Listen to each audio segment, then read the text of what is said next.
ngoba indlela yokulondoloda emasiko esiSwati. Sive sithandazile sanxusa umdali ukuthi aqhubeke abusise ingwenyama ngenhlakanipho kanye neminyaka leminingi. Lidolobha lasenhlangano solokulikhomba kulandzela umlando ekucanjwa kwalo njengoba madvude nenkundla lapho emakhosi nesive sakangwana bahlanganyele khona kubha lusuku lekudalwa kwenkosi Mswati wesithathu kunesakhiwo lesiyinhlitiyo yecanjwa kwelidolobha lasenhlangano lekungilapho kwahlangana khona inkosi Sobhuza wesibili kanye nenkosi yelive lamangisi inkosi George wesithupha ngeminyaka 1947 lapho inkosi George beyitobonga ligalelo lelive lakangwane ngekubambisa live lamangisi empini yemhlaba yesibili. Sivele sikhulumisene naso ishiselweni sesalasele silo ngesuku laso lekudalwa. Siyahalalisa engwenyameni yethu Mswati wesithathu sithi lunwelelo ludze wena waphakathi lunwelelo ludze wena wekunene. Ngijabule kakhulu mina nangiva pro waka Home Affairs asho ukuthi ingwenyama ihlanganisa na 39 years isesihlalweni. Siphakamisa nje ludumo lolukhulu kuSimakadze. Sithemba kahle ukuthi kungumusa waSimakadze kude kuhlakanipha lokwendekile ukuthi inkosi ize ifike la ikhona khona.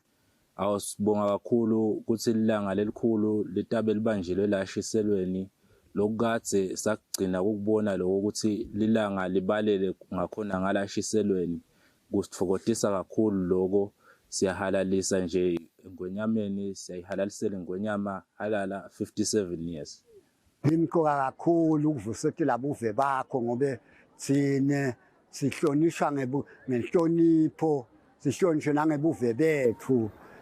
Ngakho ke kumkoka ukuthi lapha kubuthana khona eMaswati wabona ukuthi ayithanda inkosi yawa ayiwabambi ngengane sakaphume emakhaya etela kuthi nami nje abakangibambi ngengane ukudala ngithe ngenjabulo yami ukuthi ngiyayithanda. Ungimalokotha ngilomnyama ngilosenhlambelweni sandla semnikati ngekuphakama enkundleni kaSomhlolo ingani siyesafana nengimoyithela kwakho kenkonyane yendlovu sigwaqa lesihle lesishoshako ingani mabasho lekagasa sincaba kancofula bantu belive betakwese bagijima ke makhakhamela ingani ke wena wake weva indzaba yandiphethe malibona wena ke endlaliselwa ingani kuyasasolo batiteka ke makhakhamela bathi yeheni Mswati ngumdwebu wetinhlante emakhola kangwane ingani ke wakhumbuta tikhatsi tandvulo eBhayibhelini wena ke mcaphuni welivangeli likudume itigite elizulu sombitalo loyazithebe mandvulo kalancabane ungiphicile msazi lomnyama wabanje ngenganekwane yona labathi mabayitika babe bahlome enhloko hlomani Maswati lamahlo umsakandaba ubitela umkhosi lomkhulu wentuthuko kulakangwane nembalala kalamswati ngilibone enhlavini temehlo ulawubinzile emsakandaba njengesitiba sakumantsholo wena ke emvulo emahlatha kumalinza nembala uyimbube uyesabe kudle emathole ezinyathi khula mlisi.